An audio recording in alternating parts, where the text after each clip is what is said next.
அன்னை வயத்தில் பிறந்த தொல்லை போ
Hare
எனது அருமை சகோதரர்களே, வருங்கால மாணவ செல்வங்களே, வாலிபர் இளம் சிங்கங்களே, அதாவது இந்த கீழப்பாட்டமான நகரத்திலே மக்களை காத்து ரசித்து என்றென்றைக்கும் நிருபையோடு குழுவிருந்து வரக்கூடிய என் நம்பிகை அன்னைய சென்னை அகிலாண்ட கோடி பிரம்மாண்ட நாயகி அருள்மிகு என் தாயாகப்பட்ட பணங்காட்டு இசக்கியம்மன் திருவாலயம் இந்த ஆலயம்.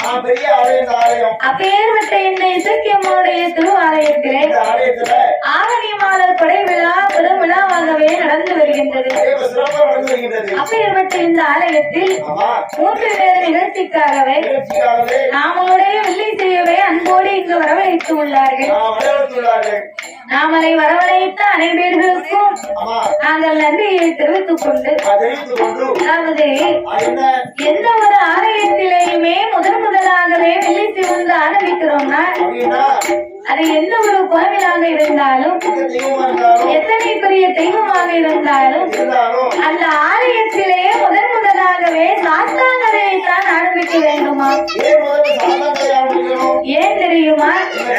அகில உலகத்திலே கலியுக தெய்வமாகவே வந்து பிறந்தவர் ஐயனார் ஒருவர் தான். அப்படின்னா நம்மெல்லாம் தாய்க்கும் தந்தைக்கும் வந்து பிறந்த மானிட மனுக்கள். ஆனால் என் அருமையான சாஸ்தா அப்படி அல்ல. அரிக்கும் சிவனுக்கும் ஆணுக்கும் அப்பாவுக்கும் பிறந்த பிள்ளை. அப்பேற்பட்ட அரிகரபுத்திரன் அருமையான சாஸ்தா வந்து பிறந்தாக்கா சகல தெய்வங்களுமே இந்த ஆலயத்திற்கு வருமா? சாஸ்தா பிறக்கலைன்னா சாமி கோயிலுக்குள்ள வரமாட்டாரு. ஆமா, பைபாஸ் வழியா வீட்டுக்கு போயிருவாரு. சாஸ்தா பிறந்தாக்கா பணங்காட்டுக்குள்ள இறங்கி வரும் பார்த்துக்கோ. அதனாலே சாஸ்தாவின் திரு கதைகளை நாங்கள் பாடும் பொழுது பாடும் பாட்டிலே பல குற்றங்கள் இருந்தாலும் சொல் குற்றங்கள், இசை குற்றங்கள், கதை குற்றங்கள், எங்கள் கதையிலே பொருள் குற்றங்கள், சாரீர குற்றங்கள் இருந்தாலும் சரீர குற்றங்கள் இருந்தாலும் எங்கள் ஆட்கள் அடி காலங்களில் ஒரு குறைகள் இருந்தாலும் முன் சொல் பின்னால் இருக்கலாம், பின் சொல் முன்னால் இருக்கலாம். அறிந்து பாடினாலும் அறியாமல் பாடினாலும் தெரிந்து பாடினாலும் எங்களுக்கு தெரியாமல் பாடினாலும் எங்களுக்கு முன்பாகவே இந்த ஆலயத்திற்கும் இந்த ஊருக்கும் எத்தனையோ பெரிய பெரிய புலவர்கள், பேரறிஞர்கள், கவிஞர்கள் எல்லாம் வந்து வாடி இருக்கலாம். ஆன போதிலும் அடியால் நான் ஒரு சிறு குழந்தை. உங்கள் வீட்டு பிள்ளையாகிய நான் மாதவி. என்னால் தெரிந்தளவு என் சிற்றறிவுக்கு எளியவாறே உங்கள் முன்னால் நான் பாடுகின்றேன். உங்கள் வீட்டு பிள்ளை தவறு செய்தால் பச்சமட்டையும் கொண்டு அடிக்கவா? எதுக்கு? தப்பு செஞ்சாத்தானே அடிப்பாங்க, நல்ல பிள்ளை அடிக்க மாட்டாங்களே. அதனால நாங்க நல்ல பிள்ளை, நீங்க அடிக்கக்கூடிய அளவுக்கு நடக்க மாட்டோம். ஆகையினாலே 6 பிள்ளை 100 குற்றங்கள் அடியாலை ஆதரிக்குமாறு கேட்டுக்கொள்கிறோம். வாதே மதே மான்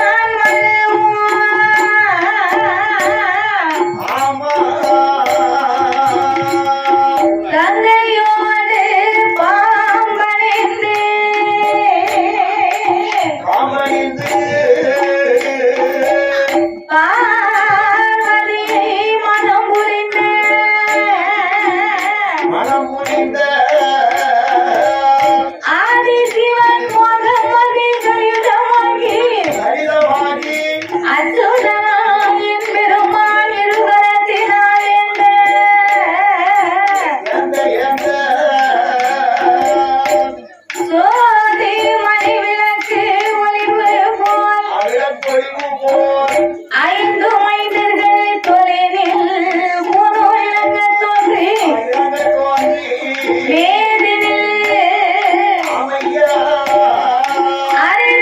சிவனுக்கும் அருகில் உத்திரனாகவே வந்து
ஆபரணங்களோடு ஆடு மாடு கண்டுகாடைகள் அதனையும் படைத்து இதற்கெல்லாம் முக்கியமாகவே ஆண்டவன் மூலகத்தை படைத்தார். அதலை சுதலை ஆதிப்பாதாள உலகம். அதலை சுதலை ஆதிப்பாதாள உலகம் என்றார். அதலை என்று சொன்னால் அது ஆகாய உலகம், தெய்வ கைலாயம். சுதலை என்று சொன்னால் நாங்கள் அனைவர்களுமே வாழக்கூடிய இந்த மத்திய உலகம். ஆதி பாதாள உலகம் என்று சொன்னால் நாமளுக்கும் கீழே ஒரு உலகம் உள்ளது.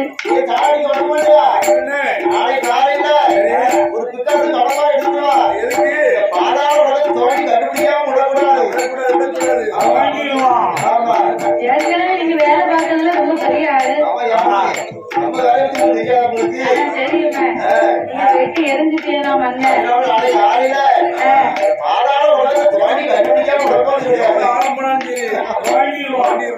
அப்பேற்பட்ட ஆதி பாதாள உலகத்திலே அசுர அரக்கர் குலத்திலே வந்து பிறந்த ரிஷியமுகா வர்ணனும் ரத்தக்கண்ணியால் பெண்மணியாலும் 56 தேசத்திற்கும் அதிபதியாகவே ஆண்டு வந்தார்கள்.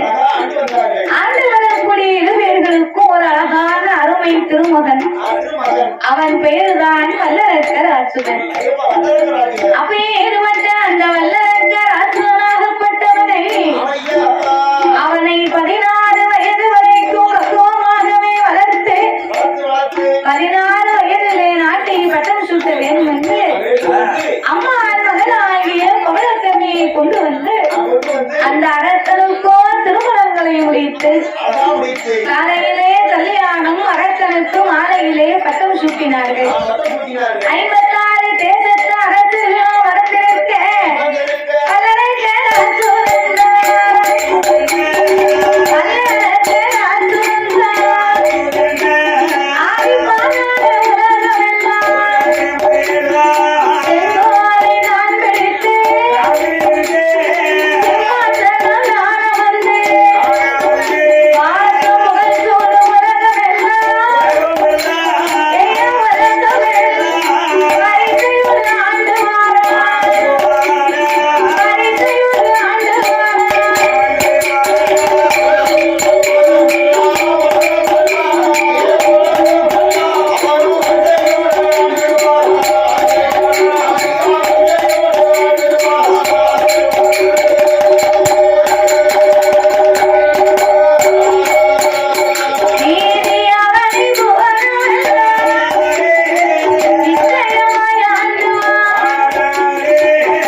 ஆனா மக்கள் இதுவரைக்கும் என்னை பகுதி கொடுக்கவில்லை, பணிந்து நடக்கவில்லை, இதுதான் கொடுக்கவில்லை, என்னை ஏன் என்றும் கேட்கவில்லை.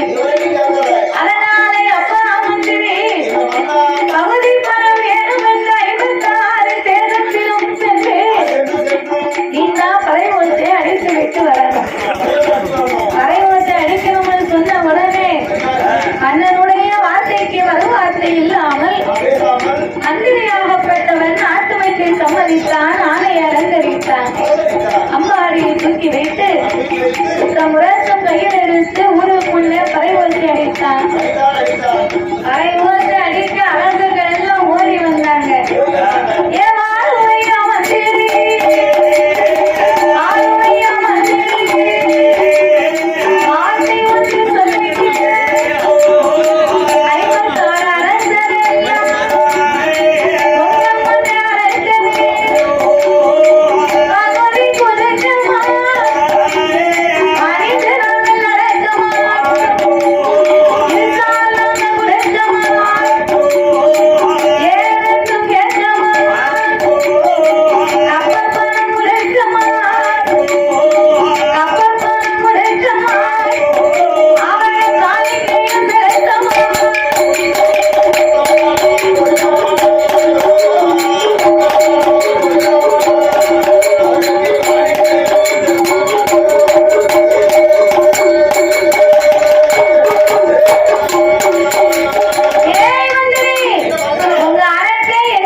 அவனை இவனை நம்ம ஏன் அடையணும்?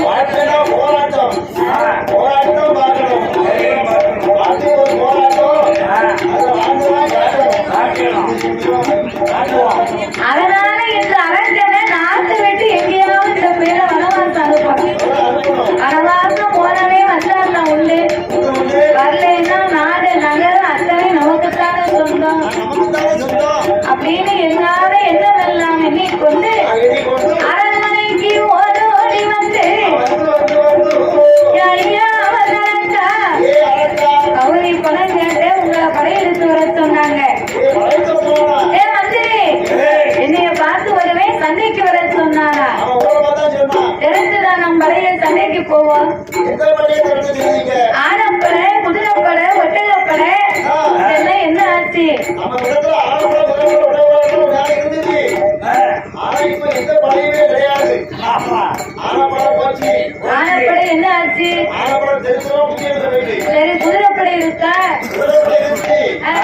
இப்ப ஸ்விம்மிங் பூல்ல ஓடிட்டு குதிரைப்பட. ஆமா. ஒட்டகப்படை என்ன ஆச்சியா? ராஜஸ்தான் நடிகாச்சு. அப்படியா? ஒவ்வொரு படையும் டிவி படம் யாரு ஆடிருக்கு? அப்ப மீதி என்ன படம் தான் வச்சிருக்க? இப்ப நம்மகிட்ட ரெண்டு படம் இருக்கு. என்ன படை? ஒண்ணு சாப்பாட்டு படை, இன்னொரு மூட்டை படை. அப்பா மூட்டை. மூட்டைப்படையை தீ வச்சு கொடுத்து ஆமா. மூட்டைப்படை இப்ப அந்த காலம் இருந்துச்சு, இப்ப எங்க இருக்கு? இல்ல. இப்ப எங்க பார்த்தாலும் ஒரே டைல்ஸ், ஆமா கிரானைட். ஆமா. அப்போ ஓட்ட வீடு குடிசை வீடு போட்டிருந்தோம். ஆமா. கயத்து கட்டில் நாடு கட்டில் போட்டிருந்தோம், அதனால மூட்டை வந்துச்சு. இப்ப அப்படியா? இப்ப இரும்பு கட்டில். ஆமா. அது போக வீட்டுல எங்க பார்த்தாலும் டைல்ஸ், வீட்டுக்குள்ள கூட மூட்டை ஏறி வர முடியாது. வழிகிறோம் வழிகிறோம். நம்ம மேல ஏறினாலும் கீழே வலிக்கிட்டே வந்துடும் பார்த்துக்கோ. ஆமா. அப்ப கரையில கிடையாது. ஆமா. சோப்பு வந்து அதிகம் கிடையாது. சரி. அப்புறம் திரும்ப சோப்பை குடிக்க வராது, துணி சோப்பட வராது. ஆமா. இப்ப பூரா சட்டத்துல சோப்பா போடாது. சரி. அப்ப துணி மணிக்கு சுத்தமாயிருக்கு. ஆமா. அப்படிங்கிற மூட்டை வளர்ந்து இறந்து வளர்ந்து இடமே கிடையாது. சரி. அதனால மூட்டை கடையில போனா ஆ. ஏதாவது அடித்த மனுஷி சரி. பண்ணோம்னா ஆமா. உட்காந்து படமா கூடாது மூட்டை. பொறுமையா படிக்கும். ஆனா இப்ப அந்த மூட்டை படம் கிடையாது. கிடையாது. அது மூட்டை அழிச்சு போச்சு.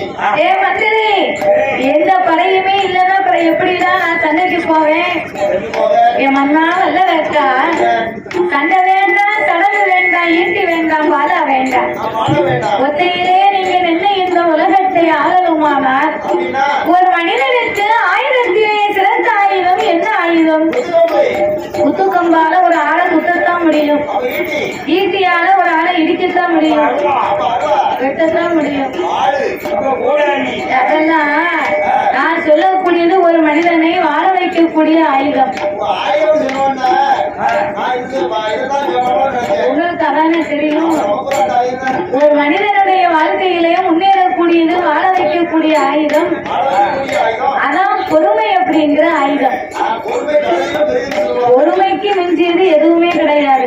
ஆயிரம் சட்டை வந்தாருன்னா அவன் பேசாம இருந்தோம்னா அது பாட்டு அஞ்சாறு வார்த்தை பேசி பார்ப்பாரு. சரி. அவர் பாட்டு பேசுவாரு. இந்த பேருக்கு எவ்வளவு சொன்னாலும் தோஷமே இல்ல ஆமா அப்படின்னு புறப்பட்டு போயிருவாரு. அவர் பாட்டு பேசுவாரு. துஷ்டரை கண்டா தூர விலகணும்.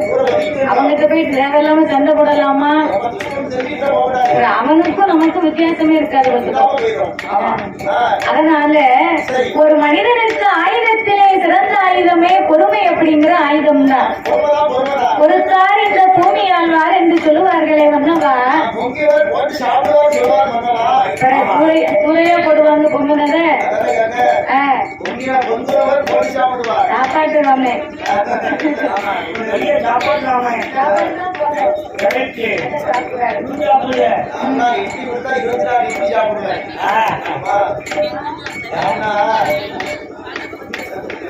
அப்போ ஒரு மனிதனுக்கு ஆயுதத்திலே சிறந்த ஆயுதமே பொறுமை அப்படிங்கிற ஆயுதம் தான். சற்று தாங்கள் பொறுமையாகவே இருந்து இந்த 56 தேசத்து அரசர்களையும் அடக்கி ஒடுக்கி ஒரே குடையின் கீழ் ஆளணுமானால் எட்டாத மலையிலே யமீகிரி பர்வதத்திலே சென்று ஆருடைய வனத்திலே ஆண்டவனாகப்பட்ட சூழலுமான எண்ணி உங்களை பணிந்தவர்களை பாதுகாக்க எதிர்த்தவர்களை இறைக்க தகுந்த தூண்டுவா அம்மனை வளங்களை வாங்கி தாங்களே இந்த உலகத்தை ஆளலாம் அல்லவா?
பொருளை இறக்கி வைத்தான். அப்படியே இறக்கி வைத்தான். குளித்து நீராடினான். நீராடினான். நெற்றி நிறைய பட்டு இடித்தான். மத்தியிலே செந்தூர பொட்டு வைத்தான். கொண்டு வைத்தான். காவி உடை இணைந்தான். கழுத்திலே ருத்ராட்ச மாலை இணைந்தான். மாலை அணிந்தான். இப்படியாகவே மாலையை சூடி கூடி ஆண்டவனை எண்ணினாமல் தவமறைக்க வேண்டும் என்று அவன் தவச்சாலை அலங்கரிக்க வேண்டும் என்று அவன் எப்படி அலங்கரித்தான்? அவனை சாத்தி கொண்டு தலைவலி ஆசாத்து கொண்டு தலைவலி அவர்கள் சந்தேகத்தால் போலம் போல் காது கொண்டு தலைவலி அந்நிய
சொல்லலாம்.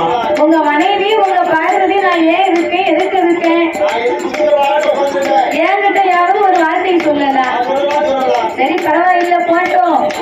உனக்கும் எனக்கும் 1000 தங்க தடவை இருக்கும். இந்த செவரை பார்த்தாவது இந்த மாதிரி இடத்துக்கு நான் போயிட்டு வரேன்டி அப்படின்னு நீங்க ஒரு வார்த்தையை சொல்லலாம். என்னிடத்திலே சொல்லாமல் புறப்பட்டு போனதுனால இனி உங்க மேல எனக்கு நம்பிக்கையே கிடையாது. பார்வதி அப்படின்னா நான் அரசனுக்கு எப்படி வரம் கொடுக்க? நீங்க பூரகத்துக்கு போக வேண்டாம். உங்க ஏவல் பிள்ளை நந்தி தேவனை வரவழைத்து பூராகம் சென்று அரசனை கைலாசத்துக்கு அழைத்து வர சொல்லுங்க. அவன் கேட்ட வரத்தை நம்ம 2 பேரும் சேர்ந்தே கொடுப்போம் அப்படின்னு உடனே ஆண்டுமென்று சம்மதித்து ஆண்டவன் நந்தி தேவனை வரவழைத்து, அப்பா நந்தி தேவா, பூலோகம் சென்று அரசனை கைலாசத்திற்கு அழைத்து வர வேண்டும். என்னால் எப்படி இறைவா முடியும்? நான் உனக்கு வரம் தருகிறேன் அப்பா, அரசனை அழைத்து வா என்று ஆண்டவன் 2 பச்சிலை புலிகையவே கையிலே கொடுத்து இதை அரசன் வாயிலே போட்டு 2 கடவாயிலையும் ஒதுக்க சொல்லுதான். ஒதுக்கிய 3 நாளிகையில 2 பக்கமும் 2 ரெக்கு வந்து முளைக்கும். உன்னோடு பறந்து கைலாசத்திற்கு வருவான் என்று வரம் கொடுத்து ஆண்டவன் வழி அனுப்பி வைத்தார்.